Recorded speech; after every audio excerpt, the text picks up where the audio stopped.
because it needs to be discovered, is that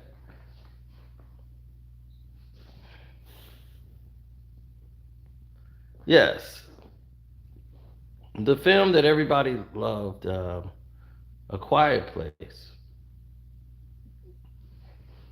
was definitely unique. Um, it was more drawn in. It was different, mostly a silent film. There's any type of noise, and these aliens that invaded the planet would take you out.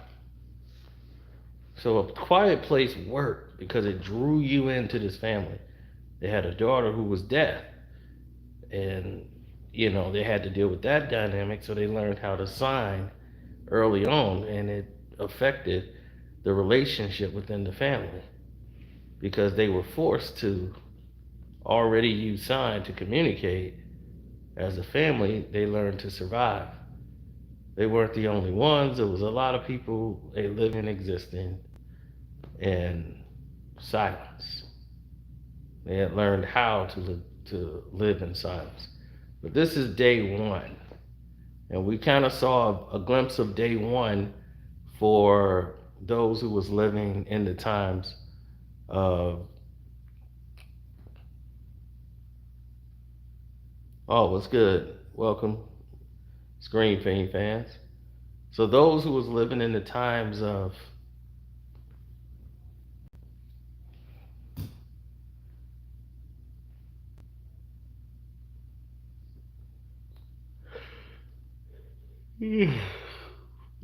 sorry, tired.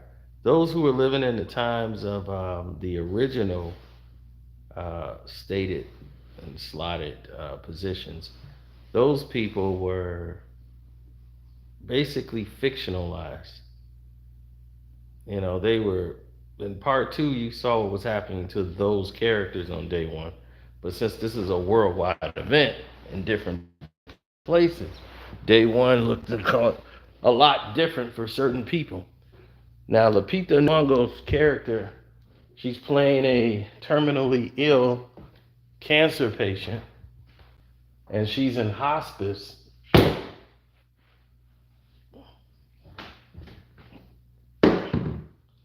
I don't like bugs. So, while she's living in hospice, you're seeing a situation where she's like toned out from life. She hasn't really been in the city in a long time. And she's kind of giving up, giving up hope, giving up. So her attitude is whatever. Whatever comes my way, I'm just going to deal with it because I don't care anymore. So, with that mentality already existing inside of her, she decides to take it to another level.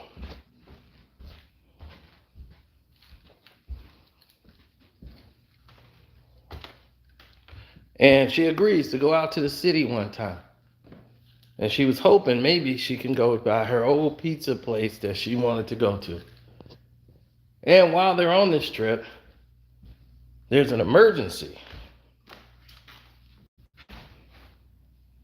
An emergency happens, the alarm goes off, and here comes all of these different meteors falling to earth. Boom! And it's all this dust you can't really see. And people are just being attacked. All this noise is coming. And it's in New York. And New York is a very noisy place. And while all this noise is there, people are getting wiped out. So people caught on pretty quick that they need to probably be quiet. And they probably won't be found. That these things are hunting off sound. Then you saw the military jets show up. And they start announcing to people that these things move on sound. And the person that was with her on the bus picked her up. They brought her inside of this theater, brought her in and helped her out. And she found who was kind of bringing her out of her shell who was there to help people. You know, he ends up helping her in a situation where this radiator made a sound.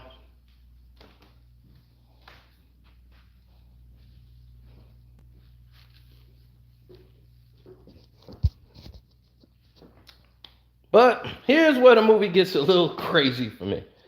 Well, all this is going on. She goes ahead and tries to walk around in the daytime, and she needs her medicine. You know, so she needs to go to the medical store, go inside there and see what she can grasp, as these aliens are all over the city just waiting to hear a sound.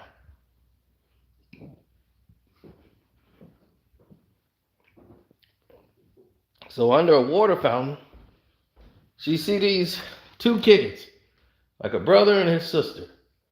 They've been hiding under a water fountain, probably starving to death, scared to make a move. So she goes ahead and helps these family out and guides them along. And you're sucked into this movie because you're interested to know what's this moment is like. But she's on a quest that is the dumbest quest I've ever seen in my life.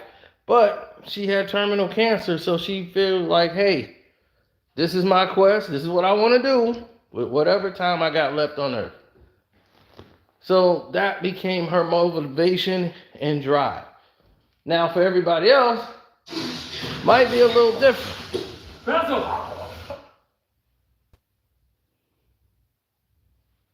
Now,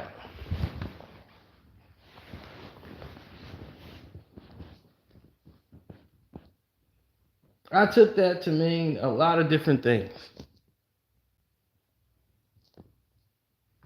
As this film went in so many different directions, you just have no idea how many angles this thing took. Because it took a lot. I'm trying not to tell you the entire movie. Now, here's where I told you it gets crazy. If you look at the thumbnail, right, and you see one thing, you see Lupita, who lost a lot of weight for this movie. She looked completely anorexic, and I remember when she was filming this movie, I didn't know she was filming this movie, and no one else did either. We just saw how small she was. And we were like, oh my God, you gotta eat something, princess. You gotta eat something.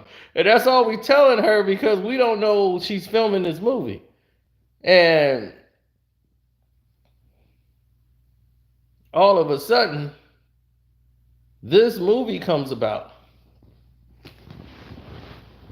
Now, when this movie comes out and it comes about, the dynamics of it change. They change so rapid and so quick, it starts to not make a lot of sense. Now, you might say, well, what didn't make sense? All of a sudden, out of the water pops up. First, let's start with the cat. Okay, to have a kitty cat that don't meow and purr, them things would have tore that cat apart. This cat was moving around, not making sound, nothing. And these aliens weren't there to do anything. And these things have like very super sensitive hearing.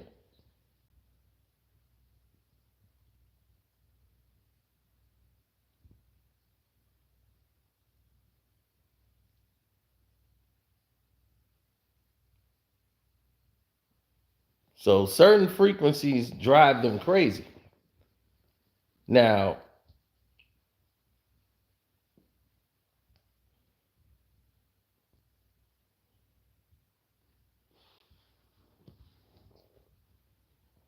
in New York, it was herds of them. And then it starts to play out a little bit, kind of like a movie you've seen before, where out of nowhere, somebody is shoehorned into the storyline. Yep. Enter a white guy who comes out of the water, who sees the cat and wants to follow the cat. And then the cat leads him to Lupita character because it's her service cat, keeps her calm and all this stuff. And then here he is, this white guy who has no reason for being there, and she's going one way. She tells him where to go, and he's just following her. It's like, what do you keep following me for? They just need a white guy in the story in order to sell it. So he's, my parents from London. I came here to be a lawyer, and I have nobody here. And, like I don't know where to go. He was underwater while all these attacks was happening.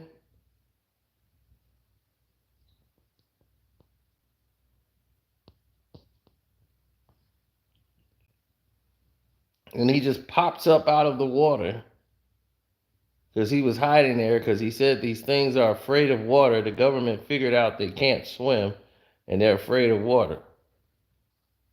And like if they're in the water, they're not going to last very long.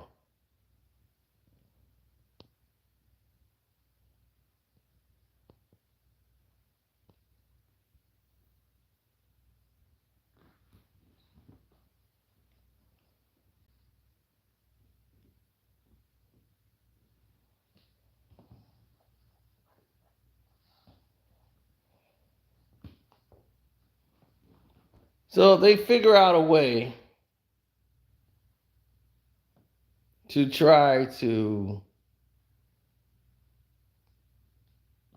what they say, make this an emotional story. And it was more about the humanality and the aspect of it, and helping her with her goal, her helping each other, and her giving back hope to humanity, even in her last dying stages, which is fine for a movie if you want to have that level. But we've come to know A Quiet Place for being a quiet place. And we're looking at the alien aspect of it and the storyline. I want to see more involvement with that. Okay, her and this dude from London who just comes out of nowhere, their storyline, like, I don't care about him. He was shoehorned into this story. I want to see more about these aliens that then landed. And I didn't get that. I felt I didn't. I saw one scene in here that was a little different than what we saw in Quiet Place. Other than that, it wasn't there. It was this connection to humanity and this ridiculous mission, to mean nothing, and it's just the humanity, and we can't lose our humanity even in our worstest times. So yeah, I get the message. It's just that I don't want my message in this movie. I want to see The Quiet Place. So I was ready to get up out of there. And I don't know if there's an end of credit scene. I didn't see it. I'll give it 2.5 stars out of 4. If you saw A Quiet Place day one, tell me what you thought about it. I knew it was a different director altogether before they even told me. I'm just like, John Krasinski didn't do this one. I could tell already. He probably wouldn't have wrote off on this script, but because you learn nothing about the people, but I mean nothing about the actual aliens. That's what I thought we were going to see more of. How would I rank the third? Probably it would go 1, 3, then 2. I wasn't really happy with 2. 2 was too much like, I don't know, like one Aliens movie down the road. It was nothing like what I thought it was gonna be. Nothing like what it should have been. It was too much unrealistic things happening there. So you're taking a baby on the road who's gonna cry, who's gonna do all this other stuff. They tried to keep him in a tank, so the baby don't cry. It's like, look, that baby gonna have to grow up on the ground, and that's just that until they can get this thing squared away.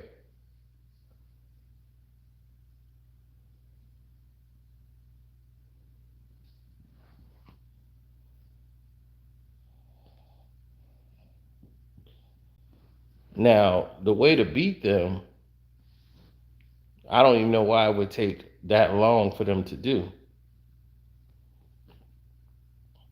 as they did in part two. I don't even know why it would even take that long, because their armor is tough, but you know they're super sensitive to sound. You know you can control the frequency levels and destroy all of them. I don't know how they couldn't get that going.